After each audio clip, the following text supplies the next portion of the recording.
جناب چیئرمین صاحب، جناب پرنسپل صاحب، ہیڈ ماسٹر صاحب اور معزز معلمین اور معلمات، میرے لیے آج کے اس ٹریننگ میں یہ افتتاحی گفتگو ایک سعادت بھی ہے اور ایک مسئولیت بھی ہے۔ سعادت اس اعتبار سے کہ اس کائنات میں انسانیت کا سفر جن لوازم کے ساتھ شروع ہوا اس میں سب سے لائق افتخار چیز خود علم تھا، اور ذمہ داری اس اعتبار سے کہ تاریخ انسانی کے اندر جتنے بھی بحران اور کرائسس ہمیں دکھائی دیتے ہیں، ان کرائسس کے پیچھے جتنے بھی اسباب و علل یا محرکات ہوتے ہیں، ان میں سے سب سے مؤثر عامل خود تعلیم ہوتا ہے، اور تاریخ کے سب سے بڑے بحران خود تعلیم ہی کے عروج و زوال کے ذریعے سے وہ پیدا ہوتے ہیں۔ یہ بات ایک مسلمات میں سے ہے کہ اس کائنات میں جس انسان اول کا ورود ہوا، وہ انسان اول، وہ پہلا اس کائنات کا نبی بھی تھا، اور نبوت اور انسانیت کا آغاز سیکولر نقطۂ نظر سے تاریکی اور ظلمات اور ڈارک ایجز میں سے گزرتا ہوا یہاں تک پہنچتا ہے، لیکن مسلمانوں کا نقطۂ نظر جو وحی پر مبنی ہے، اس نقطۂ نظر کے مطابق علم ایک ایسی قوت ہے جو انسانیت کے لیے وجہ تعظیم بھی ہے، وجہ افتخار بھی ہے، اور اس کائنات کا جتنا حسن و جمال ہے اور اس کائنات کے اندر منافع کا اور ثمرات کا جتنا جہان اور سامان دکھائی دیتا ہے، وہ اسی علم کے ثمرات اور برکات کے ساتھ وابستہ ہے۔ اس لحاظ سے ہم یہ سمجھتے ہیں کہ آدم علیہ السلام کو جو ملائکہ پر ایک افتخار بخشا گیا، اس افتخار کا باعث علم الاسماء تھا، ایک گروپ آف انفارمیشن تھا کہ جس کے ذریعے سے آدم کے تفوق کو اور اس کی سپیریورٹی کو دوسری مخلوقات پر اور بالخصوص فرشتوں پر اس کا اظہار کیا گیا۔ اس لیے یہ کہنا کہ انسانیت کا آغاز اس کرۂ زمین پر کسی ظلمت سے یا کسی جہالت سے یا کسی لا علمی سے یا کسی ناخواندگی سے ہوا، یہ علمی اور تحقیقی اعتبار سے درست نہیں ہے۔ یہ الگ بات ہے کہ انسان اول کے ماں بعد کی صدیاں جو ہیں، جس کفر سے اور معصیت سے اور الحاد سے وہ گزرتی چلی گئی، اس کے اندر انسانیت کا کرائسس اور اس کا بحران اور اس کے اخلاقی رویوں کا تمام تر زوال جو ہے وہ ان کی بے علمی اور جہالت کی وجہ سے موجود ہے۔ اس طرح سے ہم یہ دیکھتے ہیں کہ تاریخ انسانی کے سفر کے اندر تہذیبیں ایک دوسرے کے ساتھ سفر کرتی ہوئی دکھائی دیتی ہیں۔ ایک ایسی تہذیب تاریخ انسانی کے ایک ایسے مرحلے پر ابھرتی ہے جسے آپ یونان کی سرزمین سے اٹھتا ہوا محسوس کرتے ہیں۔ اس کے اندر آپ کو سوکریٹیز کا، پلیٹو کا، اور اس کے بعد اسی طرح سے دوسرے لوگ ایرسٹوٹل کا، ان کے نقطہ نظر ایک مائتھالوجی ہے۔ اس مائتھالوجی کے پس منظر کے اندر فکریات کی ایک دنیا ابھرتی ہوئی دکھائی دیتی ہے، اور علوم کا اور فنون کا اور طبی اور معاشرتی تصورات کا ایک بہت بڑا سامان ہے جو ہمیں یونانی تہذیب کے اندر اٹھتا، بکھرتا، پھیلتا اور سمٹتا دکھائی دیتا ہے۔ آج ہم جتنی سوشل سائنسز کو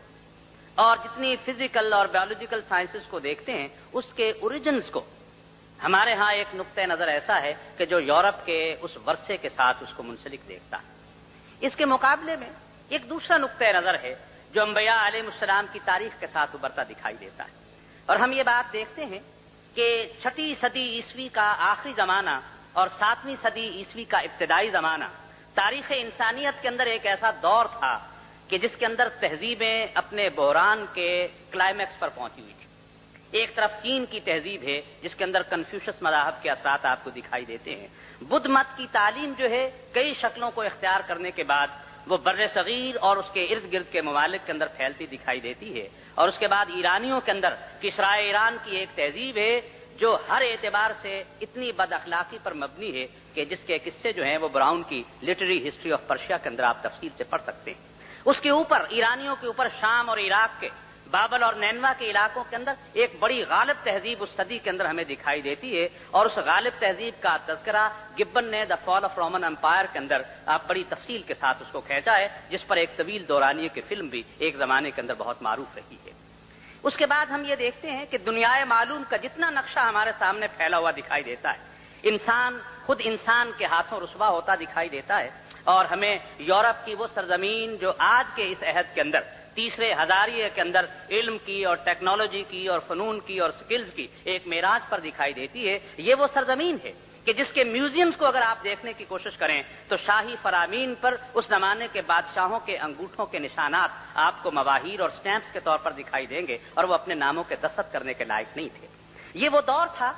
کہ جس میں مسلمانوں نے علوم سازی کا ایک پہلو جو ہے وہ شروع کیا،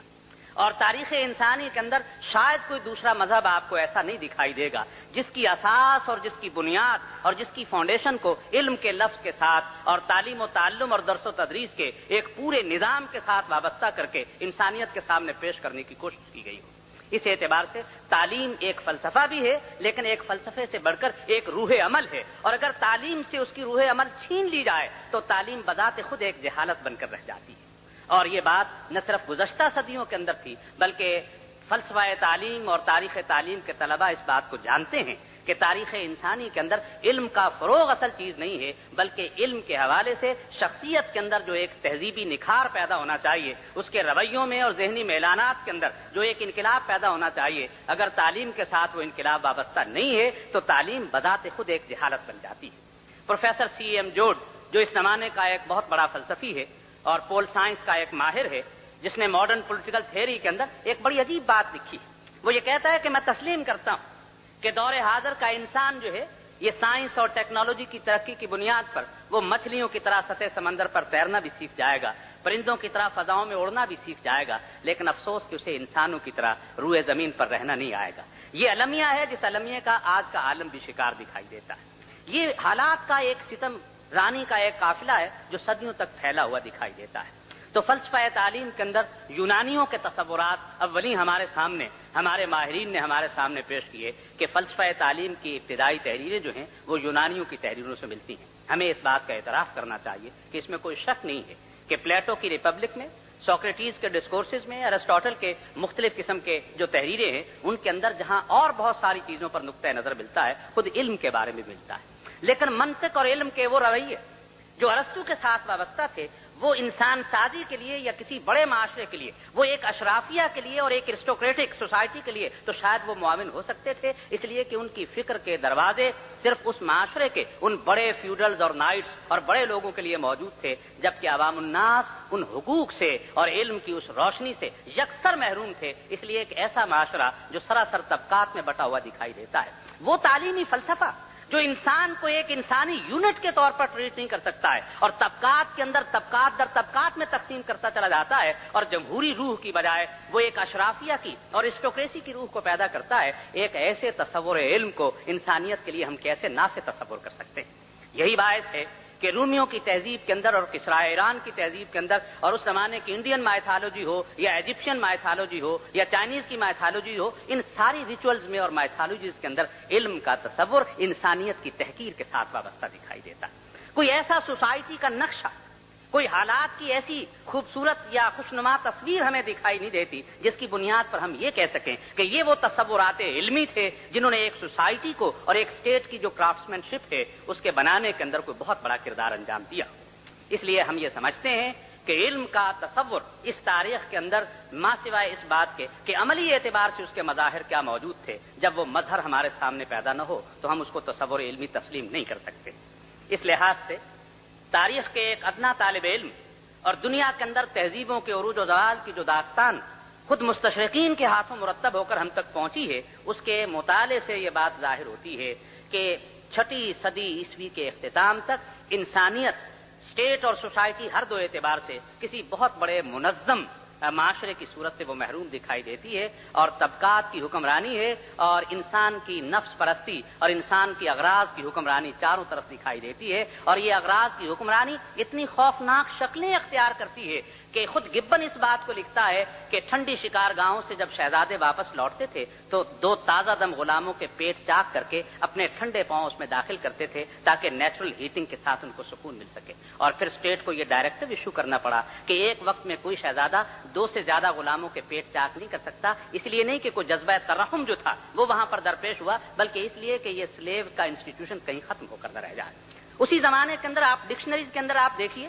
CLOSSIUM کے نام سے ایک کلوزیم کا لفظ ملتا ہے. یہ کلوزیم وہ اکھاڑے ہوتے تھے جس میں انسانوں کو بھوکے درندوں کے سامنے پھینک کر ان کی بے بسی اور ان کی چیخ و پکار اور ان کے بے بسی کا ایک منظر دیکھا جاتا تھا، اور یہ ان بادشاہوں اور اس زمانے کے جو فیوڈلز اور بڑے لوگ تھے ان کی ایک تماشا گاہ تھی کہ انسان ان انسانوں کے سامنے کس طرح سے تفریح کا ایک باعث بنا ہوا ہے۔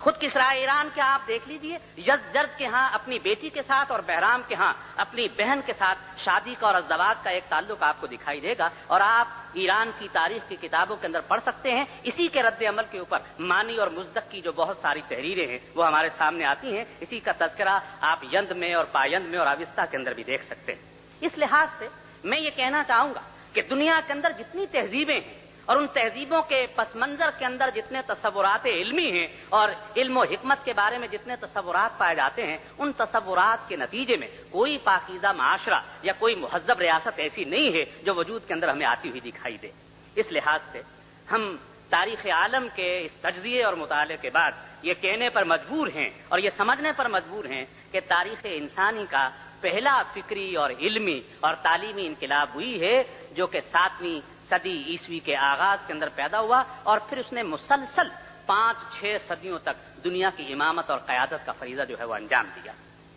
یہ میں 5 اور 6 صدیاں اس اعتبار سے کہتا ہوں کہ 1257 تک مسلمانوں کے اندر جو علم کی کریٹیوٹی تھی یہ موجود تھی۔ یہ زمانہ وہ تھا اور یہ صدیاں وہ تھیں جس میں علوم پڑھائے نہیں جاتے تھے بلکہ علوم کو بنایا جاتا تھا۔ اگر آپ اس کو علوم کے پڑھانے اور بنانے کی تفصیلات دیکھنا چاہیں تو ول ڈیوران نے جو ہسٹری آف سیولائزیشن کی 10 جلدیں لکھی ہیں، اس میں 5ویں جلد جو ایج آف فیتھ کے عنوان سے موجود ہے، اس ایج آف فیتھ میں ایڈونٹ آف اسلام کے چیپٹر کو آپ دیکھیے تو وہ کہتا ہے کہ ایک ایسی تہذیب جس تہذیب کا نمائندہ اور پیغمبر یہ بات کہتا ہے کہ that the ink of the scholar is holier than the drop of the blood of the martyr, کہ شہید کے خون سے بھی عالم کے قلم کی روشنائی جو ہے وہ زیادہ مقدس ہے۔ وہ یہاں سے اس کا آغاز کرتا ہے۔ اس اعتبار سے ہمارے ہاں علم کو ایک نظریاتی قوت کے طور پر پہلی دفعہ استعمال کیا گیا، اور جو آیات میں نے آپ کے سامنے تلاوت کی ہیں یہ کوئی حسن اتفاق نہیں ہے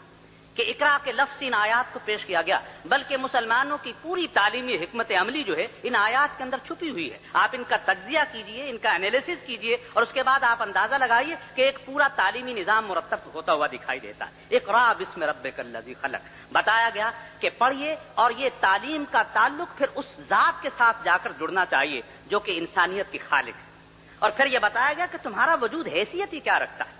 تم کس چیز سے پیدا کیے گئے۔ لیکن لقد خلقنا الانسان فی احسن تقویم، بہترین جیومیٹریکل ڈیزائن جو اس کائنات کے اندر ہو سکتا تھا وہ انسان کی تعمیر اور تشکیل اور اس کی حسن آفرینی کے لیے اس کو استعمال کیا گیا۔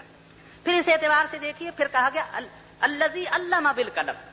وہ ذات جس نے اس علم کو قلم کے ساتھ سکھایا۔ تاریخ انسانی میں شاید اس قسم کی کوئی آیت پہلے نوشتوں کے اندر کبھی موجود نہیں رہی ہے کہ علم کی پریزرویشن جو ہے اس کو قلم کے حوالے سے پیش کرنے کی کوشش کی جائے، اور پھر علم الانسان ما لم یعلم، انسانیت کو وہ علوم اور وہ معلومات دی گئی جن کو وہ جانتا نہیں تھا۔ یہ نامعلوم سے معلوم کی طرف کا جو ایک سفر ہے تعلیم کے اندر، اس کا بھی آغاز اس سے ہوا۔ پھر دوسری وحی کے اندر نون والقلم وما یسطرون، نون کی اور قلم کی اور اس کے لکھنے کی قسم کھائی جا رہی ہے۔ پھر یہ کہا جا رہا ہے کہ هل يستوي الذين يعلمون والذين لا يعلمون، کیا کبھی علم رکھنے والے اور علم نہ رکھنے والے دنیا میں برابر ہو سکتے ہیں؟ هل يستوي الاعمى والبصير، کبھی آنکھوں والے اور آنکھیں نہ رکھنے والے کیا یہ کائنات میں برابر ہو سکتے ہیں؟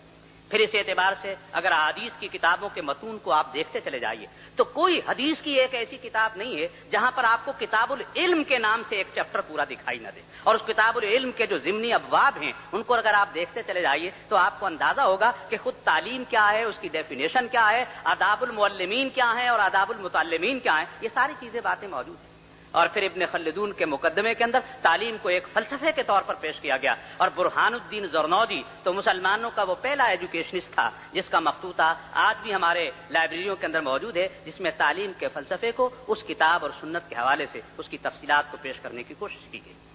وقت نہیں ہے وگرنہ اس تفصیل کو اور انداز میں پیش کیا جا سکتا تھا۔ اگر آپ یہ اندازہ لگائیں کہ یورپ کے اندر احیاء علوم کی جو پوری کی پوری نشاط ثانی ایک تحریک رینیسانس کی آپ کو چلتی ہوئی دکھائی دیتی ہے، آپ اوپر انسائکلوپیڈیا بریٹانیکا پڑھا ہوا ہے، اس میں یورپ کے تعلیمی اداروں کی آپ ہسٹری اٹھا کر دیکھ لیجیے۔ 1267 سے آکسفورڈ کا آغاز ہوتا ہے اور کئی صدیوں سے گزرتے ہوئے وہ اپنی ایک تکمیل کی شکل کو پہنچتا ہے، اور آپ دیکھیے کولون میں اور پیرس میں اور آکسفورڈ میں صدیوں تک ان کے نصاب کی کتابیں نہ صرف عربوں کی اور مسلمانوں کی لکھی ہوئی تھیں، بلکہ مجھے کہنے کی اجازت دیجیے کہ آکسفورڈ میں ایک مدت تک میڈیم آف انسٹرکشن بھی عربک رہا ہے۔ یہ میں کوئی داستان نہیں پیش کر رہا ہوں، ان حقائق کو آپ آثار باقیہ جو ہمارے پاس علمی آثار اور جو ایک ایکڈیمک لیگیسی ہے اس کے حوالے سے آپ اس کو چیک کر سکتے ہیں اور اس کو دیکھ سکتے ہیں۔ نتیجہ یہ ہے، جب کوئی نظریہ اپنے عملی قالب کے اندر ہوتا ہے، جب کوئی نظریہ اسٹیٹ اور سوسائٹی کی تشکیل کا کام سر انجام دے رہا ہوتا ہے، تو پھر اس وقت اس علم کی آفاقیت جو ہے وہ دور دور تک پھیلتی چلی جاتی ہے۔ اور جب کوئی نظریہ علم اسٹیٹ اور سوسائٹی سے خارج ہوتا چلا جائے اور محض کتابوں میں الفاظ اور حروف کی زینت بنتا چلا جائے، تو پھر اس علم کی وقت ایک عجائب خانے کے اندر رکھی ہوئی کچھ چیزوں کی تو موجود ہوتی ہے، لیکن عملی اعتبار سے اس کی وقت، اس کا کمال، اس کا عروج اور اس کا افتخار اس سے چھن چکا ہوتا ہے۔ اس اعتبار سے میں شرمندگی کے احساس کے ساتھ آپ کے سامنے یہ گفتگو کر رہا ہوں کہ وہ ایک انقلابی تصور علم اور وہ انقلابی حکمت عملی جو اسلام کے ساتھ وابستہ تھی، وہ آج لفظوں میں اندر موجود ہے، کتابوں میں بڑی خوبصورتی کے ساتھ لکھی ہوئی ہے۔ وہ اخلاقی تصورات، وہ تہذیبی نظریے، وہ عمرانی تصورات ایک ایک کر کے ہماری سوسائٹی سے اور ہماری اسٹیٹ سے خارج دکھائی دیتے ہیں۔ اس لیے یہ ہمارا افتخار کا سامان نہیں بلکہ ایک مرقع عبرت ہے جو تاریخ کی خاص صدیوں کے اندر ہمیں دکھائی دیتا ہے۔ اس لحاظ سے ایک دوسرا افتخار ہے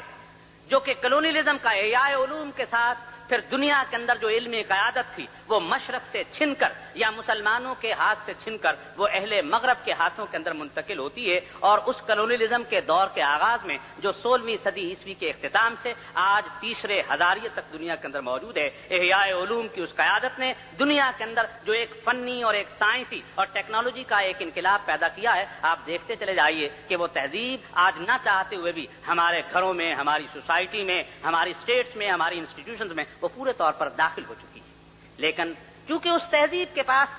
کوئی تصور زندگی نہیں، میں اس بات کو ایک اور فلسفیانہ سطح پر آپ کے سامنے کہنے کی اجازت چاہوں گا۔ دنیا کے اندر مسلمانوں کے پاس پہلے تہذیب آئی ہے، اس تہذیب کی بنیاد پر ان کا تمدن بنا ہے، لہذا ان کا تمدن کتنا بھی کیوں نہ بگڑ جائے لیکن پھر بھی اس تہذیب کی روشنی کسی نہ کسی شکل کے اندر اس کے تمدن کے کسی نہ کسی گوشے کے اندر جھلک اٹھتی ہے اور جھلکتی دکھائی دیتی ہے۔ لیکن یورپ کا معاملہ یہ نہیں ہے۔ یورپ میں تمدن پہلے وجود میں آیا ہے اور اس تمدن کی کوکھ سے انہوں نے تہذیب تلاش کرنے کی کوشش کی ہے، لہذا وہ سارا فطور جو ان کے تمدن کے اندر موجود تھا وہ سارے کا سارا فطور جو ہے ان کے تہذیبی اصولوں کے اندر بھی دکھائی دیتا ہے۔ آج انسانوں اور انسانوں میں، علاقے اور علاقے میں، قوم اور قوم کے اندر جو افتراق کی ایک لکیر کھینچی گئی ہے اس کا عالم یہ ہے کہ اقوام عالم کی دولت کا 70% اس حربی آلات اور اس وار اسٹریٹجی پر صرف ہو رہا ہے کہ انسان کو دنیا میں کتنی جلدی اور کتنی تیزی سے ختم کیا جا سکتا ہے۔ وہ علم اور وہ ٹیکنالوجی جو انسانیت کے مستقبل کو کتنی تیزی اور سرعت اور ایکسلریشن کے ساتھ ختم کرنے کی دعوت دیتی ہو، آپ اندازہ لگا سکتے ہیں کہ اس ٹیکنالوجی کا مستقبل کیا ہو سکتا ہے۔ علامہ اقبال نے اس صورتحال پر ایک طرف تو reconstruction of religious thought in Islam کے اندر بہت بڑا تبصرہ کیا ہے، لیکن بال جبریل جو 1935 میں شائع ہوئی اس کی ایک نظم لینن خدا کے حضور کے اندر انہوں نے بڑا خوبصورت تبصرہ کیا ہے۔ اس تبصرے کے اندر انہوں نے ایک بات اور بھی کہی ہے، اور وہ بات یہ ہے کہ جب علم کا تعلق وحی سے کٹ جائے، جب علم کا تعلق وحی سے کٹ جائے یا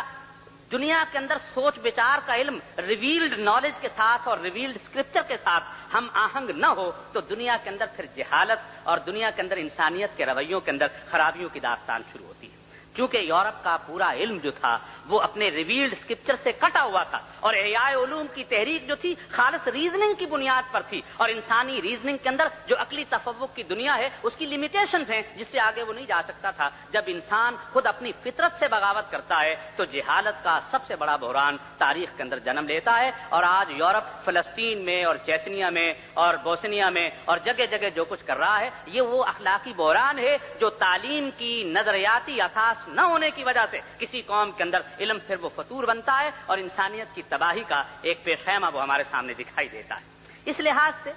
اقبال کی میں بات کر رہا تھا تو اقبال نے اس نظم کے اندر بڑی خوبصورت بات کہی کہ مشرق کے خداوند سفیدان فرنگی، کہ مشرقی اقوام نے یہ گوری چمڑی والے افرنگی کو اپنا خدا بنا رکھا ہے۔ مشرق کے خداوند سفیدان فرنگی اور مغرب کے خداوند درخشندہ فلزات، فلزات دھاتوں کو کہتے ہیں، اور مغرب نے چمکتی ہوئی دھاتوں اور ٹیکنالوجی کو اپنا خدا بنا رکھا ہے۔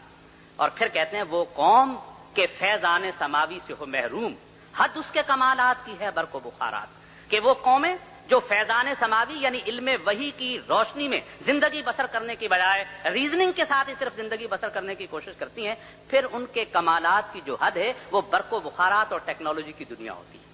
اور آگے کہتے ہیں یورپ میں بہت روشنی ہے، علم و ہنر ہے، حق یہ ہے کہ بے چشمہ ہیواں ہے یہ ظلمات، بے کاری و میں خاری و عریانی و افلاس، کیا کم ہے فرنگی مدنیت کی فتوحات، رانائی تعمیر میں رونق میں صفا میں گرجوں سے ہیں بڑھ کر کہیں بنکوں کی عمارات، اور ظاہر میں تجارت ہے حقیقت میں جوا ہے، سود ایک کا لاکھوں کے لیے مرگ مفاجات، اور ہے دل کے لیے موت مشینوں کی حکومت، احساس مروت کو کچل دیتے ہیں آلات میں کوئی برائی نہیں۔ اسلام سائنس اور ٹیکنالوجی کا دشمن نہیں، بلکہ میں یہ کہنا چاہوں گا کہ دنیا کے اندر اگر کوئی ایک کتاب سائنس ٹیکنالوجی علم کی جستجو تحقیق اور تفتیش کی طرف آمادہ کرتی ہے تو وہ قرآن مجید ہے۔ مورس بوکائی کی بائبل قرآن اینڈ سائنس اٹھا کر دیکھ لیجیے، اور اس کے بعد ڈریپر کی conflict between science and religion اٹھا کر دیکھ لیجیے، جس کا مولانا ظفر علی خان نے مارکہ مذہب و مادیت کے نام سے اس کا ترجمہ بھی کیا تھا۔ سالٹن کا مقدمہ سائنس جو اس کی تاریخ کا مقدمہ ہے سالٹن کا، اس کو آپ اٹھا کر دیکھ لیجیے۔ دنیا کے اندر اسلام واحد مذہب ہے کہ جس نے سائنسی اکتشافات کا راستہ روکا نہیں ہے، بلکہ اس کائنات کی تسخیر جو ہے اس کا راستہ دکھایا ہے، اور جگہ جگہ قرآن کی کم از کم 700 سے زیادہ ایسی آیات ہیں جس میں اس کائنات کی قوتوں کا ادراک حاصل کرنے، بلکہ اس دنیا کے اندر اس 20ویں صدی کا ایک بہت بڑا ہمارا مفکر جس کا نام ڈاکٹر اسماعیل راجی الفاروقی تھا۔ ڈاکٹر اسماعیل راجی الفاروقی نے 20ویں صدی میں مسلمانوں کے لیے تعلیم کے عنوان سے جو سب سے بڑا ڈاکومنٹ پیش کیا وہ اسلامائزیشن آف نالج کے موضوع پر تھا۔ اس اسلامائزیشن آف نالج کے اندر ڈاکٹر اسماعیل راجی الفاروقی نے علم کی تعریف کی ہے کہ علم ہوتا کیا ہے۔ وہ علم کی تعریف ایسی ہے کہ جس کو ہمیں جاننا چاہیے، اور ایک مسلمان کے نقطہ نظر سے علم کیا ہوتا ہے اس کا ادراک ہمارے پاس ہونا چاہیے۔ ڈاکٹر صاحب شہید لکھتے ہیں کہ علم کیا ہے؟ اجزائے آفرینش کے اندر سنت اللہ کے ادراک کا نام علم ہے۔ یہ جملہ حفظ کرنے کے لائق ہے، اور حفظ کرنے کے بعد غور اور فکر کے لائق ہے۔ علم کیا ہے؟ اجزائے آفرینش میں، اور اب اجزائے آفرینش کیا ہے؟ کچھ تو ہمیں معلوم ہے جو ہمارے سامنے، اور بہت سارے ایسے ہیں جو ہمیں معلوم بھی نہیں ہے کہ وہ اجزائے آفرینش اس کائنات کے اندر اس کاسموس کے اندر کہاں کہاں بکھرے ہوئے۔ اجزائے عالم کے اندر سنت اللہ، یہ پوری کائنات جو ہے اس کے اندر ایک سنت اللہ کار فرما ہے۔ یہ کائنات اس بات کا دعویٰ کرتی ہے کہ یہ خود بخود وجود میں نہیں آئی ہے، بلکہ اس کے پیچھے ایک بہت بڑی انجینئرنگ وابستہ ہے۔ یہ ایک انجینئرڈ پلان ہے، یہ ایک انجینئرڈ یونیورس ہے جس کے پیچھے ایک پلاننگ ہے، ایک کاز اینڈ ایفیکٹ کا ایک پورا قانون اس کے پیچھے موجود ہے۔ لہذا ڈاکٹر صاحب لکھتے ہیں کہ علم کیا ہے؟ اجزائے آفرینش میں، اجزائے عالم میں سنت اللہ کے ادراک کا نام علم ہے، کہ اس کائنات کی کس کس چیز کے اندر وہ سنت اللہ کیسے کار فرما ہے۔ جب کوئی شخص علم کا حاصل اس ریویلڈ اسکرپچر کے حوالے سے، علم وحی کی روشنی کے ذریعے سے، اور اس کائنات کے علوم میں وہ جیولوجی ہو، وہ بیولوجی ہو، وہ میتھس ہو، وہ دنیا کے اندر فزکس ہو، میٹا فزکس ہو، کیمسٹری ہو، بایو کیمسٹری ہو، وہ جینیٹکس ہو، ایمبریال، کوئی بھی علم کیوں نہ ہو، اگر اس کے پیچھے سنت اللہ کا ادراک آپ حاصل کریں گے تو پھر تعلیم کے اندر وہ اخلاقی بحران پیدا نہیں ہوگا جو آج سائنس اور ٹیکنالوجی کی دنیا کے اندر جس کا آج ہم سامنا کر رہے ہیں۔ اس اعتبار سے میں یہ کہنا چاہوں گا کہ ایک مسلمان استاد ہونے کی حیثیت سے ہماری ذمہ داریاں دو چند ہو جاتی ہیں۔ ایک ذمہ داری تو یہ ہے کہ مغرب اور یونانی تہذیب کی کوکھ سے پیدا ہونے والی جو جہالت اور سیکولرزم اور الحاد ہے اس کا ازالہ بھی آپ کو کرنا ہے، اور دوسری طرف علم وحی کی روشنی میں وہ یقین بھی اپنے طالب علموں کے اندر آپ نے پیدا کرنا ہے کہ جس کی روشنی کے اندر اس کائنات جو ایک اخلاقی نظام سے اور ایک بڑے اخلاقی نظام سے محروم دکھائی دیتی ہے وہ بھی اس کے اندر آپ نے پیدا کرنے کی کوشش کرنا ہے۔ اس لیے ایجوکیشن کی فلسفی یا اس کے آبجیکٹیوز کے اعتبار سے ایک مسلمان معلم کی ذمہ داری اتنی بڑی ذمہ داری ہے۔ یہی تو باعث ہے کہ اس علم کو حاصل کرنے والا چلے تو فرشتے اس کے پاؤں کے تلے اپنے پر بچھانے کا فخر محسوس کرتے ہیں، اور اس علم کی فوقیت کو اللہ تعالیٰ کے ہاں جو خود علیم و خبیر ہے ایک نئی قوت کے ساتھ اس کو شناخت کرایا جاتا ہے۔ تو میں یہ عرض کرنا چاہوں گا کہ اس اعتبار سے جب ہم اس پوری صورتحال کو دیکھنے کی کوشش کرتے ہیں تو تعلیم کے اندر جو ایک بے جہتی ہے، اور مسلمانوں کے اندر ایک دوسری ستمرانی یہ پیدا ہوئی کہ کلونیلزم نے یہ بات محسوس کی کہ مسلمان ایسا نہیں تھا، کہ دنیا کے اندر یہ جہالت ان کے پاس موجود تھی۔ ہمارے سب کانٹیننٹ کے اندر جس سے کہ میرا اور آپ کا تعلق ہے، اس کے بارے میں خود مستشرقین نے اور وہ ایسٹ انڈیا کمپنی کے ساتھ جو ان کے ایک بہت بڑے قوت پڑھنے لکھنے والوں کی آئی، ان میں سے ایک شخص وہ بھی تھا جو پنجاب یونیورسٹی کے ساتھ وابستہ تھا اور پروفیسر وولنر کے ساتھ اس کا نام ڈاکٹر لائٹنر تھا۔ ڈاکٹر لائٹنر 1882 کے ان پروفیسرز میں سے تھے جو پنجاب یونیورسٹی کو جنہوں نے جوائن کیا، اور ڈاکٹر لائٹنر نے 1100 صفحے کی ایک کتاب ہسٹری آف انڈیجنس ایجوکیشن ان پنجاب کے عنوان سے لکھی ہے۔ اس 1100 صفحے کی کتاب کے اندر اس نے سینکڑوں صفحات کے اندر پنجاب کے علاقے کے ایک ایک گاؤں کے اندر جتنے پڑھے لکھے لوگ موجود تھے ان کا تذکرہ کیا ہے، اور اس کا کنسنسس ہمارے سامنے یہ آتا ہے کہ انگریزوں کی آمد سے پہلے صرف پنجاب کی حد تک 85% لٹریسی ریٹ موجود تھا، اور بنگال کے اندر تو اس سے بھی زیادہ موجود تھا۔ اور یہ وہ کنفیشن ہے جو میرے ہاتھوں سے نہیں لکھا گیا ہے، لائٹنر اسی زمانے کا ایک مستشرق ہے، اور اس کی کتاب ہسٹری آف انڈیجنس ایجوکیشن ان پنجاب آج بھی چھپی ہوئی ملتی ہے، اس میں سے آپ دیکھتے چلے جائیے۔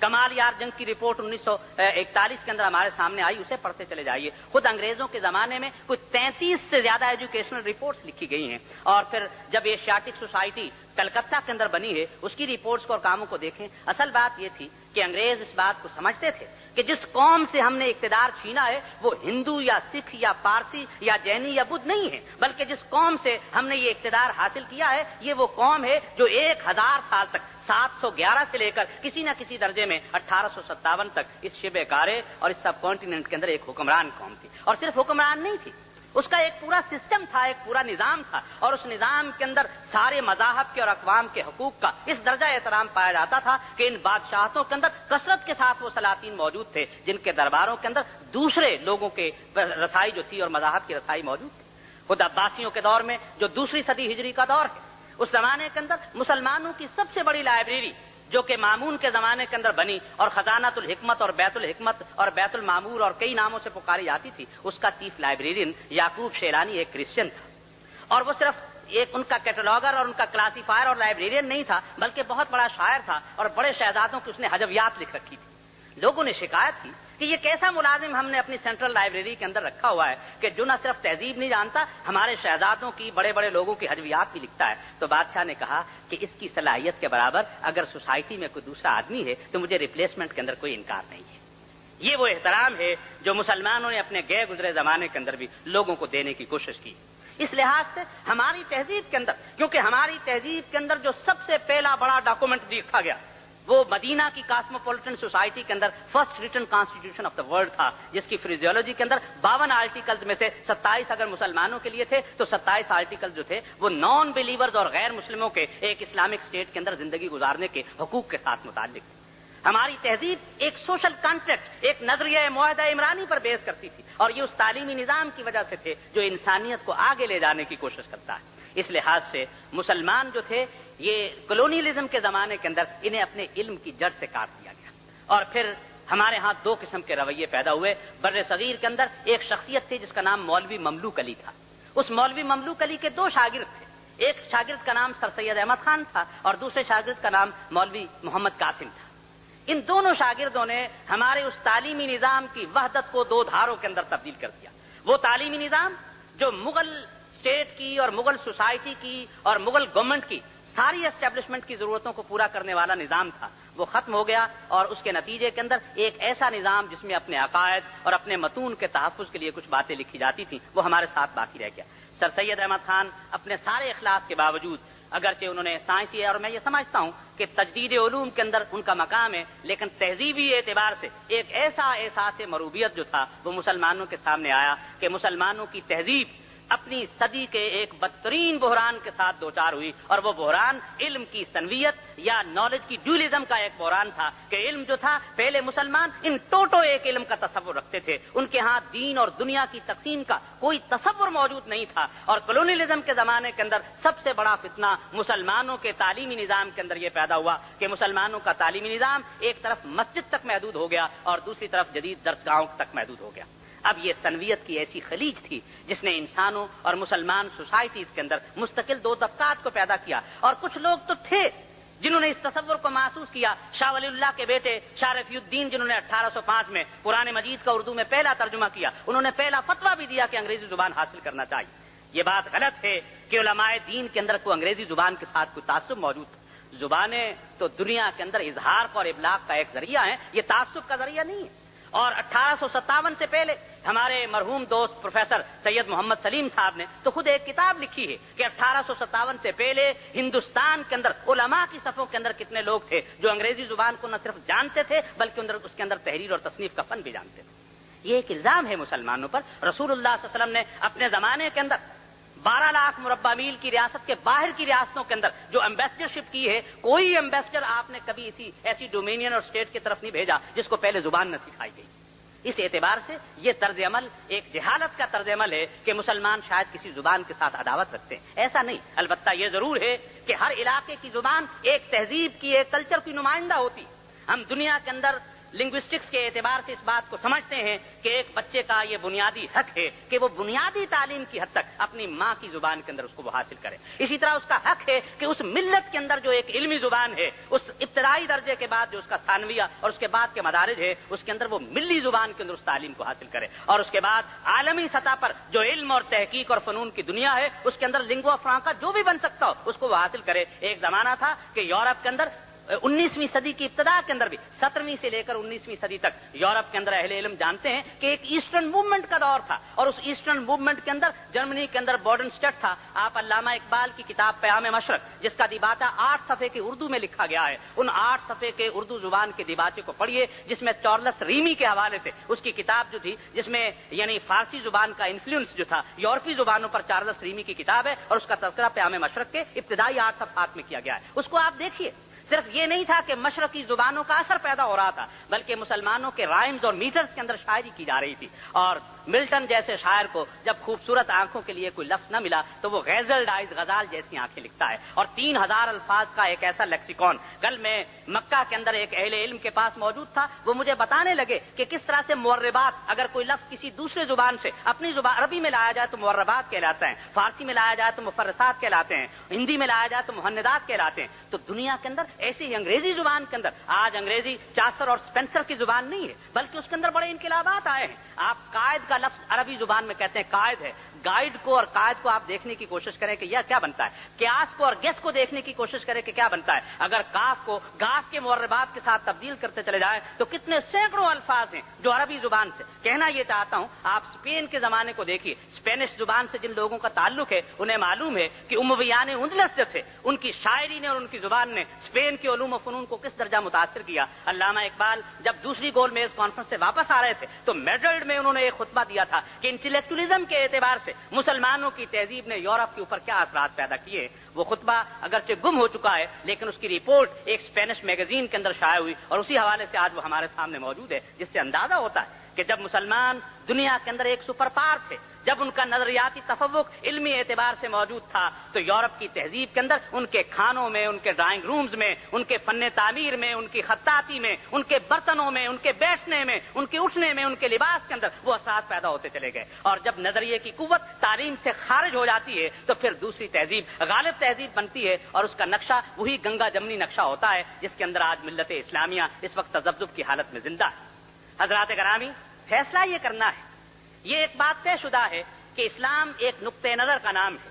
وہ یہ چاہتا ہے کہ علم وحی کی روشنی کے اندر اس کی زندگی کے سارے معاملات طے ہوں, اس کی سیاسیات بھی علم وحی کی روشنی میں ہو, اس کی معاشیات بھی علم وحی کی روشنی میں ہو, اس کے علوم و فنون کا سارا سلسلہ بھی علم وحی کی روشنی میں ہو. اس لیے کہ اس علم کے جو پھر منفعت ہے وہ انسانیت کی تذلیل کی بجائے, انسانیت کے مستقبل کو مایوسیوں کی دلدل میں اتارنے کی بجائے انسانیت کو ایک امید افزا مستقبل دیا جائے, ایک ایسا فیوچرسٹکس کا نقشہ ان کے سامنے پیش کیا جائے جس سے انسانیت آگے بڑھ سکے, اور انسانیت کا وجود جو ہے انسانیت کے لیے ذلت کی بجائے ایک افتخار کا, اعتماد کا اور ایک حسن کا ایک ذریعہ بنتا چلا جائے. اس لحاظ سے آج ملت اسلامیہ کے اساتذہ کو اپنے طالب علموں کے سامنے ایک دوہری ذمہ داری ہے. پہلی تو یہ کہ خود اپنے اندر وہ ایک اعتبار پیدا کرے, وہ اپنے اندر ایک تصور پیدا کرے کہ دنیا کے اندر آج بھی ہم ایک بالا تر تصور علمی کے حامل ہیں. یہ الگ بات ہے کہ اس تصور سے ہم منقطع ہیں, اس تصور کو ہم اپنے سے بچھڑ چکے ہیں اور اس کو واپس لانے کی ضرورت ہے. اور اس وقت جو عالم اسلام کے اندر امت اسلامیہ کے احیاء کی تحریکوں کو میں دیکھتا ہوں, اس کے اندر اساتذہ کے اندر جو ایک انقلاب دیکھتا ہوں, مجھے یہ احساس ہے کہ یہ آنے والا دور جو ہے ملت اسلامیہ کا صرف ایک طبقہ ایسا ہے جو آنے والے زمانے کی مستقبل کی قیادت اور آنے والے زمانے کی جو سپریمیسی ہے یا آنے والے زمانے کا جو افتخار ہے اس کو قابو میں لا سکتا ہے. اور یہ کارخانہ کسی اسٹیٹ اور سوسائٹی کے دوسرے حصے میں موجود نہیں ہے, یہ صرف ہماری تعلیمی درسگاہوں کے اندر موجود ہے. وہ سارے امراض جو ہماری تعلیمی درسگاہوں کے اندر آ چکے ہیں ان کا ایک ایک کر کے ہم نے تجزیہ کرنا ہے, اس کا طرز احساس پیدا کرنا ہے اور اپنے علوم و فنون کو جو علم وحی کی اساس سے کٹے ہوئے ہیں پھر اس سے جوڑنا ہے. اور اس کے نتیجے میں علوم اور فنون کے اندر, سائنس اور ٹیکنالوجی کے اندر کوئی اس طرح سے سستی اور کاہلی کا رویہ نہیں پیدا ہوگا, بلکہ اس سے آگے بڑھ کر کائنات کے اندر آپ اس کائنات کو, تصورات کو حاصل کرنے کی کوشش کریں گے. اس لیے کہ اسلام اور علم وحی سائنس اور ٹیکنالوجی سے کٹنے کا نہیں بلکہ اس سے جڑنے کا نام ہے, اس کائنات کی تسخیر کا نام ہے. اور اس کائنات کی تسخیر کے بعد اس کائنات کے منافع کو اس دنیا کے کسی ایک طبقے کی بجائے پوری انسانیت کے فائدے اور منفعت کے لیے اس کو پیش کرنے کا نام ہے. اس لحاظ سے مسلمان استاد کی حیثیت سے ہماری ذمہ داری یہ ہے کہ اس وقت دنیا کا اور انسانیت کا مستقبل جو ہلاکت خیز دلدل کے اندر اترتا ہوا دکھائی دیتا ہے اس سے بچانے کے لیے یہ ذمہ داری صرف اس لیے ہے کہ کنتم خیر امۃ اخرجت للناس تأمرون بالمعروف وتنہون عن المنکر. یہ آپ ہی ایک امت ہے جس کو شہداء علی الناس کہا گیا ہے. یہ ایک امت ہے جو شہداء علی الناس ہے, اور اس امت کے اندر یہ کام جس طبقے کو کرنا ہے وہ اساتذہ کرام کا طبقہ ہے جو شہداء علی الناس بن کر اٹھے, اپنی درسگاہوں کے اندر جدید کی جو روح ہے اس کو بھی اپنے اندر سمونے کی کوشش کرے, بلکہ جدید کو جدید سے آگے بڑھ کر اس کو قبول کرنے کی کوشش کرے, اور قدیم کی وہ روح جو علم وحی کے ساتھ متصل ہے, جس میں انسان کی روحانی اور ایمانی اور اخلاقی معراج کا ایک سامان پیش کیا گیا ہے, اس کا بھی امتزاج پیش کرنے کی کوشش کرنا چاہیے. اس لیے فلسفہ علم کے اعتبار سے مسلمانوں کا تصور ایک امتزاجی تصور ہے جو ایک طرف مادی وسائل کا احترام کرتا ہے تو دوسری طرف اخلاقی اور ایمانیاتی تقاضے جو ہے ان کو ہم آہنگ کرنے کی کوشش کرتا ہے. یہی وجہ ہے کہ دنیا کے اندر جب کبھی کسی نبی کو بھیجا گیا ہے تو اس نبی کو جو چارٹر دیا گیا ہے, جو اس کے فرائض نبوت کا چارٹر اس کے سپرد کیا گیا ہے, اس چارٹر میں تعلیم و تعلم اور حکمت کے علاوہ کوئی دوسرا لفظ شامل نہیں ہوتا ہے. آپ دیکھیے کہ رسول اللہ صلی اللہ علیہ وسلم کا قرآن مجید میں کم از کم 4 مقامات پر آپ کی نبوت کے چارٹر کو پیش کیا گیا, اور ہر جگہ یہ کہا گیا وَيَتْلُو عَلَيْهِمْ آيَاتِهِ وَيُعَلِّمُهُمُ الْكِتَابَ وَالْحِكْمَةَ وَيُزَكِّيهِمْ. یہ 3 باتیں. لَقَدْ مَنَّ اللَّهُ عَلَى الْمُؤْمِنِينَ إِذْ بَعَثَ فِيهِمْ رَسُولًا مِّنْ أَنفُسِهِمْ يَتْلُو عَلَيْهِمْ آيَاتِهِ وَيُزَكِّيهِمْ وَيُعَلِّمُهُمُ الْكِتَابَ وَالْحِكْمَةَ. کوئی نبوت کا چارٹر جہاں کہیں نبوت کی ڈیوٹی لسٹ پیش کی گئی ہے اس ڈیوٹی لسٹ کے اندر یہ 3 باتیں, یتلو علیہم آیاتی, اس علم وحی کی تلاوت ان کے سامنے کی جائے, ویزکیہم, اس کے مطابق تزکیہ کیا جائے, سائیکو انالیسس کیا جائے, انسٹنکٹس کو سبلیمائز کیا جائے, سبسٹیٹیوٹ نہ کیا جائے, اور وَيُعَلِّمُهُمُ الْكِتَابَ وَالْحِكْمَةَ, انہیں کتاب بھی پڑھائی جائے, اور ایک چیز ساتھ اور کہی گئی ہے حکمہ. یہ حکمت کیا چیز ہے؟ یہی وہ چیز ہے جسے میں فلسفی آف ایجوکیشن کہتا ہوں. ایک امریکن شاعر نے, میرے دوست ڈاکٹر, ہمارے دوست جی اس بات کی تائید کریں گے, مجھے وہ سٹینزا یاد آ رہا ہے, غالباً ایلیٹ کا ہے, ویسٹ لینڈ کا ہے یا کہاں کا ہے. ایلیٹ اس میں یہ کہتا ہے کہ where the wisdom is last, کہ یہ حکمت اور وزڈم کہاں کھو گئی ہے. دوسری لائن میں کہتا ہے it is last in the knowledge, یہ نالج میں کھو گئی. پھر وہ کہتا ہے where the knowledge is last, یہ علم بھی کہاں کھو گیا, کہتے ہیں it is last in the information, یہ انفارمیشن میں کھو گیا. تو گویا معلوم ہوا کہ یورپ بھی سمجھتا ہے اور اس کے مفکرین, اس کے ادباء اور شعراء سمجھتے ہیں کہ 3 درجے ہیں. ایک درجہ حکمت کا اور وزڈم کا ہوتا ہے, ایک درجہ علم کا اور نالج کا ہوتا ہے, اور ایک درجہ انفارمیشن کا ہوتا ہے. آج سے 50 سال پہلے جب سر جیمز جینز مسٹیریس یونیورس لکھ رہے تھے, اس زمانے میں کہا جاتا تھا اگر کوئی شخص یہ کہہ دے کہ ایٹم تقسیم ہو سکتا ہے تو کہتے کیا پاگل ہو گیا, یہ کہتا ہے ایٹم تقسیم ہو سکتا ہے. اور آج نصف صدی گزرنے کے بعد دنیا کی سب سے بڑی انرجی اور قوت اسی ایٹم کی تقسیم کے اندر وابستہ ہے. معلومات بدلتی رہتی, عالم معلومات ہر گھڑی تبدیل ہوتا ہے, وَكُلَّ يَوْمٍ هُوَ فِي شَأْنٍ, ہر گھڑی بدل رہا ہے. تو اس لیے معلومات تو بدلتی چلی جائیں گی, لیکن کچھ معلومات ایسی ہوتی ہیں جن کے پاس زمانے کی شہادتیں اور زمانے کی لیبارٹری اور تجربہ گاہ کے اندر ثقافت وابستہ ہوتی ہے, اور ایسی معلومات علم بن جاتی ہیں. لیکن ایسا علم بھی کائنات کی قیادت نہیں کر سکتا, وہ چیز وزڈم ہے. اور یہ وزڈم آج اس ریویلڈ اسکرپچر کے علاوہ کسی چیز کے پاس موجود نہیں. اور اگر یہ موجود ہوتی تو آج یورپ اور امریکہ اور دنیا کی سپر پاورز اس ہلاکت خیز تصورات کے ساتھ وابستہ نہ ہوتی جو منظر ان کے سامنے موجود ہے. آج دنیا کی 17% سے زیادہ آبادی ایسی ہو چکی ہے جن کے پاسپورٹ پہ ان کے والد کا نام نہیں لکھا ہوتا ہے. خاندانی نظام ان کا ختم ہو چکا ہے. ان کے اندر بوڑھے لوگوں کا کیا عالم ہے, مجھے خود یورپ کے اندر دیکھنے کا موقع ملا ہے کہ اولڈ ایج ہاؤسز کے اندر کیا ہوتا ہے. اور ہمارا معاشرہ اپنی جہالت کے باوجود، پسماندگی کے باوجود، پستی کے باوجود، غربت کے باوجود، معیار زندگی کی پستی کے تانوں کے باوجود ہمارے پاس ابھی خاندانی نظام کی ایک نعمت موجود ہے. ہمیں یہ احساس نہیں ہے کہ مسلم سوسائٹی اپنے تہذیب کے تفوق کے اعتبار سے، اپنے تمدنی گراوٹ کے باوجود بھی کتنی نعمتیں ہیں جو اس کے دامن کے ساتھ ابھی وابستہ ہیں، اور ان نعمتوں کے ساتھ وہ ممالک جو الحاد اور سیکولر ایجوکیشن کے تصورات پر وابستہ ہیں ان کے پاس وہ نعمتیں موجود نہیں. آئیے اس صدائے باز گشت کے لیے ہم جمع ہو جائیں. سب سے پہلے تو یہ ہے کہ اگر معلم کے دماغ کے اندر یہ اعتماد موجود نہیں ہے کہ وہ علم جو وحی پر مبنی نہ ہو وہ دنیا کے اندر فساد اور جہالت پیدا کرتا ہے، جب تک یہ تصور یقین ہمارے اندر پیدا نہیں ہوگا، یہ یقین ہم اگلی نسلوں تک منتقل نہیں کر سکتے. اس اعتبار سے ہم سمجھتے تھے کہ لائے گی فراغت تعلیم، کیا خبر تھی کہ چلا آئے گا الحاد بھی ساتھ. ہم نے ایک ایسے تصور زندگی کی طرف بڑھنے کی کوشش کرنا ہے. یقین جانیے آج بھی مسلمان امت کے اندر اس تصور علم کی کوشش کے اندر بیسیوں نہیں، سینکڑوں نہیں، ہزاروں لوگ سرگرداں ہیں. اگر ہم اجتماعی شعور پیدا کریں، اور میں تو یہ بات کہنا چاہوں گا کیسا بھی برا نصاب تعلیم کیوں نہ ہو، اگر معلم کی ذہنی تربیت اور اس کی ایمانی اساس مستحکم ہے تو وہ برے سے برے کریکولم میں اور نصاب کے اندر بھی اچھے طالب علموں کو پیدا کر سکتا ہے، اور اس کا نتیجہ یہ ہے کہ وہ ان کے اندر ایک کرٹیکل پار پیدا کرے گا، ایک کرٹیکل اپریسیشن پیدا کرے گا، ایک ایسا حادثہ اور مادہ ان کے اندر پیدا کرے گا جو چیزوں کے حسن و خوب کو دیکھ سکتا. وہ بتائے گا کہ اس تصور علم کے اندر یہ نفع مند چیز ہے اور یہ نقصان آمیز چیز ہے. تو اس کے لیے ضرورت ہے کہ ہمارا استاد اس تمام تر مجبوریوں کے باوجود، وہ سارے کے سارے کنسٹرینٹس جو سوشل اعتبار سے، میٹیریل اعتبار سے، فرنج بینیفٹس کے اعتبار سے اور ایک دوسری دشواریوں کے اعتبار سے یہ ایک امتحان ہے، یہ ایک چیلنج ہے، یہ ایک ضمیر کی پکار ہے کہ کس شخص کے ذہن کے اندر وہ ارتعاش پیدا ہوتا ہے اور وہ اٹھتا ہے اور وہ کہتا ہے یہ 50، 60، 70 سالہ زندگی کا یہ جو اسکیجول ہے اس کو حیوانوں کی طرح گزارنے کی بجائے کیوں نہ ایک بالاتر روحانی انسان کی طرح گزارنے کی کوشش کی جائے. اور جس دن کسی کے ذہن میں یہ تصور علمی اور یہ اخلاقی اور ایمانی تصور پیدا ہو جائے گا، اسی دن ایک انقلاب کا ایسا تصور پیدا ہوگا، تزکیہ نفس کا ایسا سامان پیدا ہوگا، علمی دنیا کے اندر تخلیقی علوم کی ایسی روش پیدا ہوگی. اب تو ہم طوطے پیدا کر رہے ہیں، ہم ایک ایسی نسل پیدا کر رہے ہیں جس کے پاس کمپیوٹر اور روبوٹ کی طرح کچھ معلومات کا خزانہ ذہن میں بند ہے، لیکن علوم کی جو تخلیق کا عمل تھا، جو اس کی کریٹیوٹی کا عمل تھا، وہ رکا ہوا ہے. ہم یہ چاہتے ہیں کہ اسلامی تصور علم کے مطابق ہمارے اساتذہ خود علم کی تخلیق کے جویا اور رسیا ہو، اور اسی علم کے تخلیقی جوہر کو اپنے طلبہ میں پیدا کر کے اسلامی معاشروں میں بالعموم اور پھر پوری کائنات کے اندر اس تصور علم کو اس لیے پھیلائیں کہ انسانیت محفوظ رہ سکے. اور یہ کام ہونا ہے، اور یہ یقیناً ہونا ہے. جس طرح اس شام کے بعد کل کے سورج کے نکلنے کا یقین ہے، ایسے ہی اس بات کا یقین ہے کہ جب تک یہ انسانیت اس اسلامی تصور علم اور علم وحی کی روشنی میں ترتیب پانے والے علوم و فنون کی خوگر نہیں ہوگی، انسانیت کا مستقبل محفوظ نہیں رہ سکتا. لیکن فیصلہ تو اس بات کا ہے کہ یہ سعادت میرے اور آپ میں سے کس کے پاس موجود ہے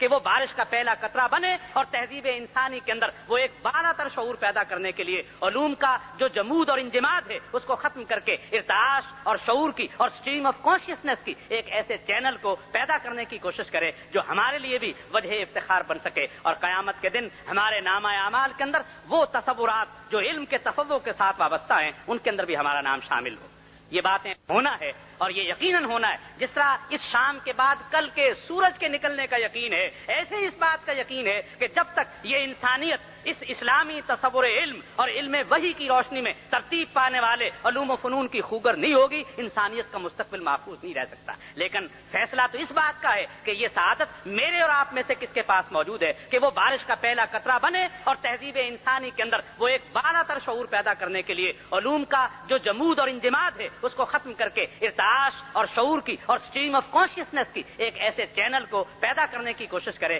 جو ہمارے لیے بھی وجہ افتخار بن سکے، اور قیامت کے دن ہمارے نامہ اعمال کے اندر وہ تصورات جو علم کے تفوق کے ساتھ وابستہ ہیں ان کے اندر بھی ہمارا نام شامل ہو. یہ باتیں بہت طویل ہیں اور میں اپنی گفتگو کو محض ایک موٹیویشنل گفتگو بنانا چاہتا تھا، اس لیے کہ مسلمانوں کے تصور علم میں ایک معلم لیڈر ہوتا ہے، وہ قائد ہوتا ہے. اس کا لباس پہننا، اس کا چلنا، اس کا رہنا، اس کا بولنا، اس کا گفتگو کرنا، کلاس روم کے اندر اس کا بیہیویئر، اس کا mannerism, it means some thing. ہم یہ چاہتے ہیں کہ ایک مسلمان معلم جو ہے اس کا ایک لیڈر کا روپ اس کے اندر موجود ہو. جب تک یہ لیڈرشپ کی موٹیویشن اس کے اپنے اندر پیدا نہیں ہوگی وہ دوسروں تک منتقل کرنے کی کوشش نہیں کرے گا. آپ کا تلفظ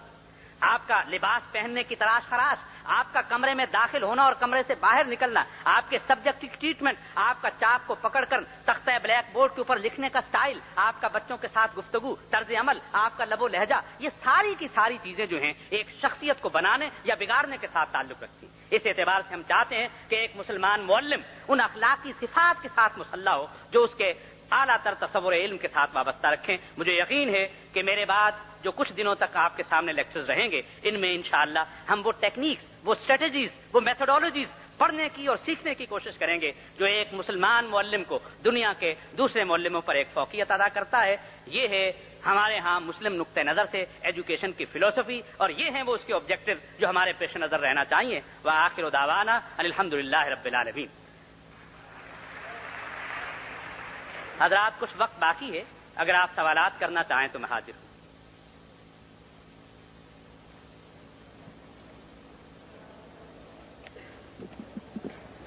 We are very thankful for the intellectual lecture which was delivered by our learned scholar. Hello. Now we have two cordless mics. Hello. One for male side and one for female side. So you can ask the questions which are related with the topic. Thank you very much.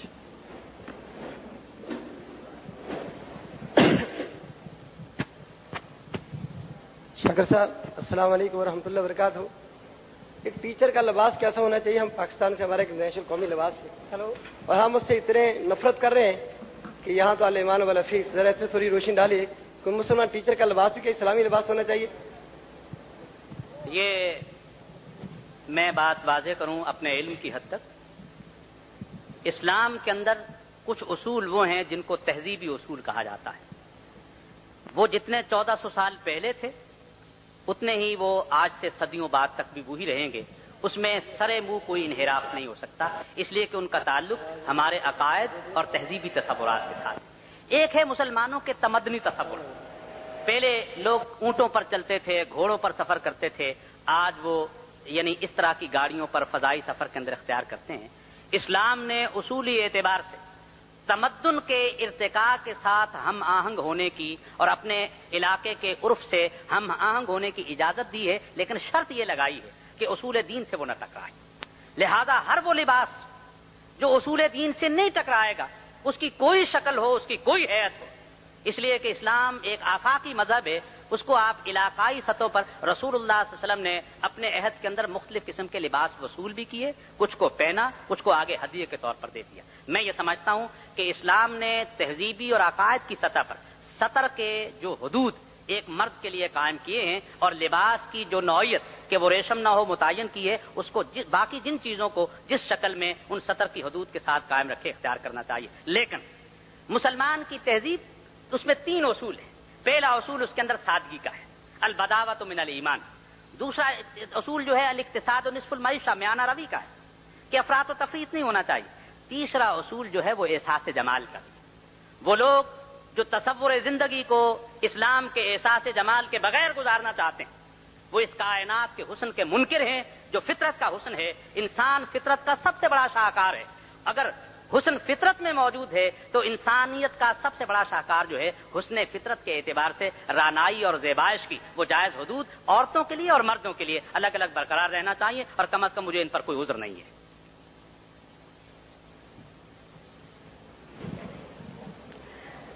السلام علیکم۔ وعلیکم السلام۔ میں بھی آپ سے ایک سوال کرنا چاہتی ہوں کہ آج کی موجودہ نسل بہت تیزی کے ساتھ اسلام سے برگشتہ ہوتی جا رہی ہے اور اسلام کو ایک پسماندہ نظریہ سمجھتی ہے، اور وہ یہ سمجھتی ہے کہ اس کی تمام آرزوؤں اور تمام خواہشوں کا انحصار انہی مغربی نظریات پر ہے جو کہ ہمارے ہاں امپورٹ کیے گئے ہیں۔ میں آپ سے یہ پوچھنا چاہتی ہوں کہ اس کے لیے معلمات کو کیا کیا جائے، کس طرح سے وہ اپنی نسل کو اسلام کے قریب لائیں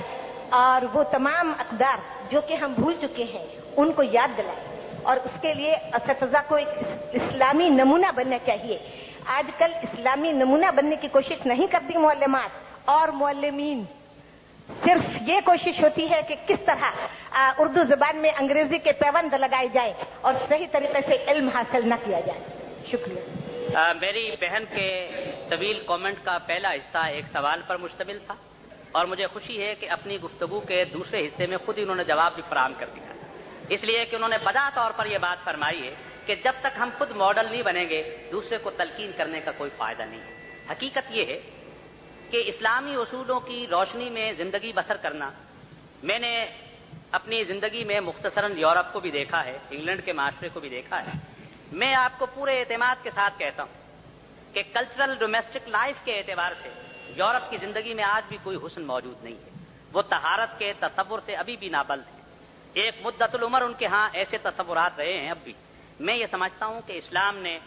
جو ایک زندگی کا تصور ہمیں عطا فرمایا ہے اس کے اندر پاکیزگی بھی ہے، اس کے اندر حسن بھی ہے، اس کے اندر کشش بھی ہے. اس لحاظ سے میں نہیں سمجھتا کہ اسلامی نقطہ نظر سے، اور آج تو یورپ کے اندر میں نے خود دیکھا ہے کہ مغربی خواتین مشرقی خواتین کے لباس کو استعمال کرتی ہیں. میں نے یورپ کی یونیورسٹیز کے اندر خود یورپ نیاد طالبات کو مشرقی لباس پہنے ہوئے دیکھا ہے. میں یہ محسوس کرتا ہوں کہ انسان اپنی فطرت سے کچھ وقت تک کے لیے تو بغاوت کر سکتا ہے، مستقلاً بغاوت اختیار نہیں کر سکتا ہے. آج ضرورت ہے اس امر کی کہ وہ بغاوت پر آمادہ ذہن جو ہیں ان کے سامنے کوئی ماڈل پیش کیا جائے. مجھے مریم جمیلہ کا معلوم ہے، میرا زمانہ طالب علمی تھا، وہ ایک یہودی والدین کی بیٹی جب لاہور میں آئی تو اس سے بہت سارے لوگوں نے انٹروڈیوس کیے، تو میں نے جو پردے کی اس کی کیفیت دیکھی. اسی طرح عطا اللہ غفاس کی جو انٹرنیشنل یونیورسٹی اسلام آباد میں تھے ان کی اہلیہ سے گفتگو ہیں. میں آپ کو یہ بات اعتماد کے ساتھ بات کہتا ہوں کہ ہماری معلمات کو میں اپنی بہنوں اور بیٹیوں سے بالخصوص یہ بات کہوں گا کہ مسلمانوں کے خاندانوں میں شر انگیزی کا ماحول درجہ تانیث سے زیادہ پیدا ہوا ہے، درجہ تذکیر سے بعد میں پیدا ہوا ہے. اس لیے ہماری بیٹیوں اور بہنوں کو ایک باوقار زندگی کا ماڈل ان کے سامنے پیش کرنا چاہیے. کوئی وجہ نہیں ہے کہ جس میں ہمیں کوئی شرمندگی کا احساس ہو. البتہ نئی نسلوں کی تعمیر کے لیے ہمارے ہاں جو میڈیا کا ایک انویژن ہے، جو ایک یلغار ہے، اس کے جواب کے لیے ہمارے اہل علم کو آگے بڑھنا چاہیے. کچھ ریاستوں کو اور کچھ ریاستوں کے اندر جو اہل خیر ہے ان کو پرائیویٹ سطح پر ایک ایسا میڈیا کے اندر ایسے پروگرامنگ کرنا چاہیے. ہمیں ایسی ویب سائٹس بنانا چاہیے جو آج کے اس منتشر اور متذبذب مزاج کے لوگوں کو اطمینان کا ایک راستہ دکھا سکے. ٹیکنالوجی کسی کی دشمن اور دوست نہیں ہے، ٹیکنالوجی تو اسی کی ہے جو اس کو استعمال میں لانے کی کوشش کرے. اور میں یہ سمجھتا ہوں کہ ہم اس ٹیکنالوجی کے ہاتھی سے ماچس کی ڈبیا اٹھوانے کا کام لے رہے ہیں. ہمارے ہاں کمپیوٹر سے کیلکولیشن اور ٹیبولیشن ورک سے آگے نہیں بڑھ سکے. جو اس کے سافٹ ویئر کے اندر پروگرامنگ کا ایک جہان چھپا ہوا ہے اس کو استعمال کرنے کی ہم نے کوشش نہیں کی. اس لیے یہ چھوٹا سا ڈبہ جو 2-3 ہارڈ ویئر کے اجزاء پر مشتمل ہے اس سے دوستی اختیار کیجیے. اس کے اندر بڑے امکانات چھپے ہوئے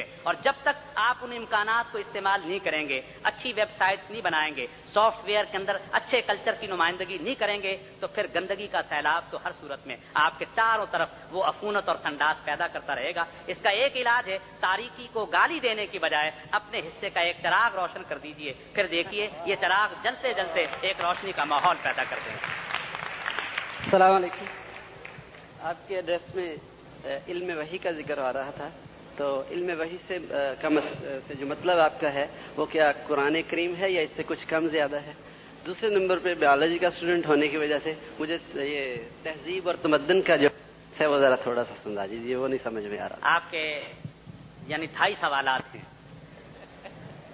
ان میں سے پہلا سوال یہ تھا کہ علم وحی کیا چیز ہے اور کس پر مشتمل ہے. وحی کی 2 شکلیں ہیں،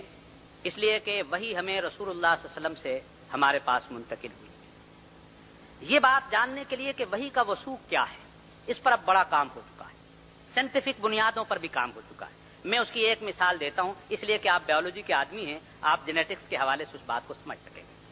آپ کو علم ہے کہ دنیا میں ٹیلی اسکوپ یا دوربین تو موجود تھی، لیکن مائکروسکوپ یا خوردبین 1610 سے 1632 کے درمیان یہ دنیا میں دریافت ہوئی یا بنائی گئی یا ڈیولپ ہوئی. 1632 سے پہلے ایمبریولوجی یا جینز کا مطالعہ مائکروسکوپ کے بغیر ممکن نہیں تھا. قرآن مجید جو وحی پر مشتمل کتاب ہے اس نے جنین اور ایمبریو کے بارے میں 8-10 آیات پر اس طرح سے گفتگو کی ہے کہ وہ گفتگو مائکروسکوپک آبزرویشنز کے بغیر ممکن ہی نہیں تھی. اور اگر یہ علم وحی پر مشتمل کتاب نہ ہوتی تو وہ خالص سائنسی اور ایمبریو کی چیزیں جو آج لیٹسٹ جینیٹکس کے معلومات کے بعد ہمارے سامنے آئیں اس کتاب کے اندر نہیں آ سکتی. اس لحاظ سے میں یہ سمجھتا ہوں کہ سائنس جس قدر ترقی کرے گی، علم وحی کا وجوب اور وثوق انشاءاللہ بڑھتا چلا جائے گا، اس لیے کہ دین فطرت ہے اور سائنس فطرت ہی کے ریفلیکشن کا نام ہے۔ پہلا تو جواب یہ ہے۔ دوسری بات آپ نے فرمائی کہ تہذیب اور تمدن کے اندر کیا فرق ہے۔ میرے نزدیک تہذیب جو ہے کسی قوم کے عقائد اور تصورات کے مجموعے کا نام ہے، جسے آپ ایمان کہتے ہیں، عقیدہ کہتے ہیں، تصور زندگی کہتے ہیں، آدرش کہتے ہیں۔ تمدن وہ چیز ہے جو کسی تہذیب کی بنیاد پر وجود میں آتی ہے، اور تمدن میں کسی قوم کی معاشرت، اس کی رہائش، اس کا طرز بود و باش، اس کی گفتگو، اس کا لباس، اس کے کھانے، اس کی آٹو موبائل، اس کی زندگی کا پورا انفراسٹرکچر جو اس کے ارد گرد پھیلا ہوا ہے۔ تو عقیدے کی بنیاد پر جو انفراسٹرکچر انسان کے وجود کے دائرے میں اور کائنات کے دائرے میں پیدا ہوتا ہے، اسے تمدنی دائرہ کہتے ہیں۔ یہ تہذیب اور تمدن کا فرق ہے۔ باقی آدھا سوال جو آپ کا تھا، اس کی نوعیت اس اعتبار سے تھی کہ سائنس کی دنیا کے اندر، میں نے پہلے بھی عرض کیا کہ قرآن مجید نے تو خود سائنس کی دعوت دی، کل سیرو فی الارض کیف کان عاقبۃ للمکذبین وفی الارض آیات للمؤمنین وفی انفسکم افلا تبصرون افلا ينظرون الى الابل کیف خلقت والى السماء کیف رفعت والى الجبال کیف نصبت والى الارض کیف سطحت۔ سینکڑوں آیات ایسی ہیں ہواؤں کے بارے میں، گلیشیئرز کے بارے میں۔ میں یہ ضرور کہوں گا کہ وہ شخص جو اس سرزمین کے اندر شاہ فیصل شہید کا سب سے بڑا دوست تھا، جس کا نام مورس بقائے ہے اور وہ مسلمان بھی ہوا، اس کی کم از کم کتاب ہر سائنس کے پروفیسر کو قرآن، بائبل اینڈ سائنس ضرور پڑھنا چاہیے۔ اس کا عربی میں بھی ترجمہ ہو چکا ہے، اردو میں بھی ترجمہ ہو چکا ہے، انگریزی میں بھی موجود ہے، اور فرانسیسی کے اندر بھی یہ لکھی ہوئی ہے جس زبان۔ اس سے کم از کم آپ کو یہ احساس پیدا ہوگا کہ دنیا کے اندر قرآن مجید کے علاوہ کوئی ٹیکسٹ ایسا ریویل نہیں ہے جو سائنسی صداقتوں کا مقابلہ کر سکے۔ دوسری کتاب میں نے اپنی گفتگو کے دوران غالباً ذکر کیا تھا، سالٹن کا پریفیس ٹو سائنس جو ہے، اس کو پڑھنے کی کوشش کی تھی۔ اور تیسری کتاب ڈریپر کی the conflict between science and religion, اس کو پڑھیے، اس سے اندازہ ہوگا کہ مسلمانوں نے تو سائنسی صداقتوں کو سینے کے ساتھ لگایا ہے، اور یہ وہ احیاء علوم سے پہلے کا دور ہے جس میں برونو کو اور گلیلیو کو، اور ڈریپر نے لکھا ہے 32,000 انسانوں کو صرف اس لیے موت کی سزا دی گئی کہ وہ سائنسی صداقتوں پر یقین رکھتے تھے۔ ہمارا مذہب سائنسی صداقتوں کا مذہب ہے، وہ کائنات پر غور و فکر کی دعوت دیتا ہے، اور ایسے ایمان کو جو کائنات کے غور و فکر کے نتیجے میں بنے، اس کو اس ایمان سے بہتر سمجھتا ہے جو ایک بلائنڈ فیتھ کے طور پر سامنے آتا ہے۔ اس لیے نہ ہمارے ایمان کو سائنسی صداقتوں سے کوئی فکر ہے، بلکہ میرا یقین ہے جس قدر کوئی سائنسی حوالے سے ایمانیات کا، کائنات کا، فطرت کا مطالعہ کرے گا، اس کا ایمان اتنا ہی مضبوط ہوگا۔ قرآن نے ایک صاحب علم کے ایمان کو ایک غیر صاحب علم کے ایمان سے فوقیت دی۔ یہ کچھ سوالات چٹوں کی شکل میں ہیں۔ سر سید اور مولانا محمد قاسم کے استاد کا نام میں نے بتایا، مولوی مملوک علی نام تھا ان کا۔ اگر اس کے what should be the medium of instruction, ساری کائنات کی زبانیں ہماری زبانیں ہیں۔ میں نے تو درجہ بھی بتا دیا کہ دنیا کے اندر مسلمہ اصول ہے کہ بچے کی ابتدائی تعلیم، اور اس کے میں پرائمری سے آگے نہیں سمجھتا ہوں، اس کی مادری زبان میں دی جائے تو کوئی نقص کی بات نہیں، اس سے آگے کی تعلیم اس کے علاقے اور ملی زبان کے اندر ہونا چاہیے، اور اس کے بعد جو مزید ٹیکنالوجی کی دی ہے، جس زبان کے اندر وہ ٹیکنالوجی موجود ہو۔ یہ حکمت مسلمانوں کی گمشدہ میراث ہے، اس کو جہاں سے بھی حاصل ہو سکے اس کو حاصل کرنا چاہیے۔ مسلمان کسی زبان سے تعصب نہیں کرتا، البتہ عربی کو وہ اپنے ایمان کی زبان سمجھتا ہے، جنت کی زبان سمجھتا ہے، اور اپنے نبی خاتم النبیین صلی اللہ علیہ وسلم کی زبان سمجھتا ہے، اور اس زبان کے اندر میں اسے ام الثنا بھی کہتا ہوں، اس لیے کہ دنیا کے اندر ہر زبان کے اندر جو لوگ فلولوجی، لیکسیکوگرافی وغیرہ کے طالب علم ہیں، وہ یہ سمجھتے ہیں کہ سائنس آف لینگویج کے اعتبار سے ہر صدی 2 صدی کے بعد اس میں فرق پڑتا ہے۔ یہ قرآن کی زبان ہے کہ 14 صدیاں گزر جانے کے باوجود اس کی تازگی، اس کی بلاغت، اس کا اعجاز، اس کے معنی، اس کی فصاحت، اس کی گرامیٹیکل سیکوینس اسی طرح مستحکم ہے جتنا 14 صدیوں پہلے موجود تھا، اور غالباً یہ دنیا کی پہلی اور آخری منضبط زبان ہے جس کے الفاظ اور جس کی سائنس کے اعتبار سے اس کے معنی کے درمیان کوئی فرق واقع نہیں۔ جی کوئی اور سوال؟ بسم اللہ الرحمن الرحیم۔ پروفیسر صاحب، آپ نے اس مختصر سے وقت میں مسلمانوں کے عروج و زوال پر بڑا سیر حاصل تبصرہ کیا۔ کچھ گفتگو ہوئی مسلمانوں کے زوال کی، خاص طور پر بر صغیر کے حوالے سے۔ 1857 کی جنگ آزادی کے بعد ہم آج تک یہ پڑھتے آئے ہیں اور اپنے طلبہ کو بھی یہی پڑھاتے آئے ہیں کہ ہمارے زوال کا ایک بنیادی سبب علمی پستی بھی رہا، اور خاص طور پر 1859 کے بعد انگریز نے جو بر صغیر میں نظام تعلیم نافذ کیا، اس دور میں اس کی مخالفت بھی کی گئی۔ بدقسمتی سے ہماری کتابوں میں بھی یہ بات موجود ہے، آپ نے بھی اس حوالے سے کچھ بات کی، پروفیسر عبدالغنی صاحب نے، نیازی صاحب نے بھی یہی کچھ بات کی تھی۔ میں آپ سے صرف یہ پوچھنا چاہوں گا، کیونکہ ہم نئی نسل تک یہ بات پہنچا رہے ہیں، آج تک یہ بات بڑی متنازع سے رہی ہے کہ کچھ لوگوں نے مخالفت کی، کچھ لوگوں نے اس نظام کو اڈاپٹ کرنے کی کوشش کی۔ آپ تھوڑی سی وضاحت یہ فرمائیے کہ اس دور کے علماء نے اس نظام تعلیم کی مخالفت کی تھی یا اس ذریعہ تعلیم کی مخالفت کی جو انگریزوں نے یہاں پہ رائج کیا؟ بڑا اچھا سوال ہے، میں اپریشیٹ کرتا ہوں۔ دو باتیں اس ضمن میں ذہن میں رکھیے۔ پہلی بات تو یہ ہے کہ ہمارا مزاج چونکہ تحقیقی نہیں رہا ہے، ہم باتوں کو تحقیق کے بغیر ماننے اور آگے منتقل کرنے کے عادی رہے۔ اس کی میں ایک مثال دیتا ہوں۔ میں نے ایک طالب علم کی حیثیت سے عمرانیات اور پول سائنس کی کتابوں میں یہ پڑھا کہ دنیا کے اندر بنیادی حقوق کی سب سے بڑی دستاویز میگنا کارٹا جو 1257 یا 58 کے زمانے میں ہے، وہ سب سے بڑی ایک حقوق کی ایک دستاویز ہے، اور میرا اس بات پر یقین تھا۔ مجھے 1996 میں انگلستان جانے کا اتفاق ہوا تو ہم ڈیوک آف ونڈسر کا پیلس دیکھنے کے لیے لندن سے ٹیمز سے آگے جا رہے تھے، تو راستے پر بائیں طرف وہ پہاڑی اور تودا آتا ہے جس پر میگنا کارٹا کا وہ انسکرپشن جو ہے وہ اس پر لکھا ہوا موجود ہے۔ میں نے کہا بڑا اچھا موقع ہے کہ آج کم از کم زندگی بھر بنیادی حقوق کی جو ایک بہت بڑی ڈاکومنٹ اور مونومنٹ کی بات کیا، اس کو پڑھتے ہیں۔ میں نے اس عبارت کو اوپر سے نیچے اور نیچے سے اوپر پورا طور پر پڑھا، مجھے تو اس میں بنیادی حقوق کی کوئی بات دکھائی نہ دی۔ میں نے اپنے ساتھی سے کہا کہ میں ذرا کوئی مولوی ٹائپ شکل و صورت کا آدمی ہوں، آپ بھی ذرا توجہ سے دیکھیے، اگر کسی فزیولوجی کے اندر کوئی حقوق چھپے ہوئے ہیں تو کم از کم منکشف ہو جائے، پھر یہ موقع زندگی میں شاید ملے نہ ملے۔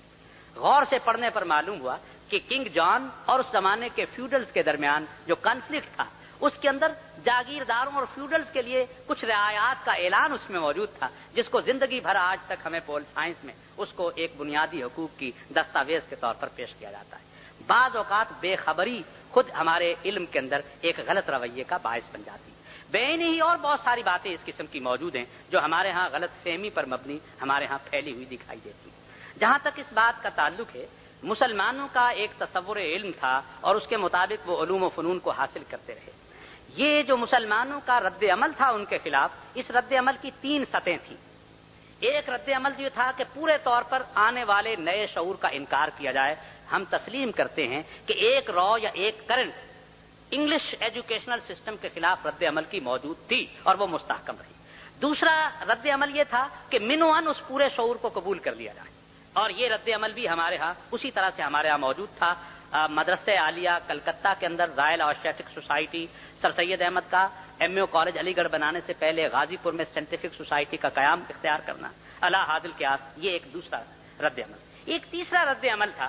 کہ جس میں انہوں نے کہا کہ علم جو ہے اس کو دین اور دنیا کی ساری حکمتوں کے تقاضے سے اختیار کیا جائے، نہ جدید کو برا کہا جائے نہ قدیم کو کوسا جائے، بلکہ جدید اور قدیم کے امتزاج سے ایک تصور علمی کو پیدا کیا جائے۔ اور یہ تصور علمی کا مظہر وہ ادارہ تھا جسے آپ اعظم گڑھ کے اندر دارالمصنفین کہتے ہیں یا ندوۃ العلماء کہتے ہیں، یا شبلی اور سید سلیمان ندوی یا سید معین الدین ندوی یا ریاست علی ندوی، اللہ حاضل کے اصل لوگوں کا تھا۔ تو یہ تینوں دھارے مسلمانوں کے اندر موجود رہے، اور میں یہ سمجھتا ہوں کہ یہ فطری دھارے تھے۔ مسلمانوں کا آنے والے تعلیمی رو کو پورے طور پر اس کی مخالفت کرنا، یہ بھی ایک فطری جذبہ تھا۔ کچھ لوگوں کا جدید تصورات علمی کو حاصل کر کے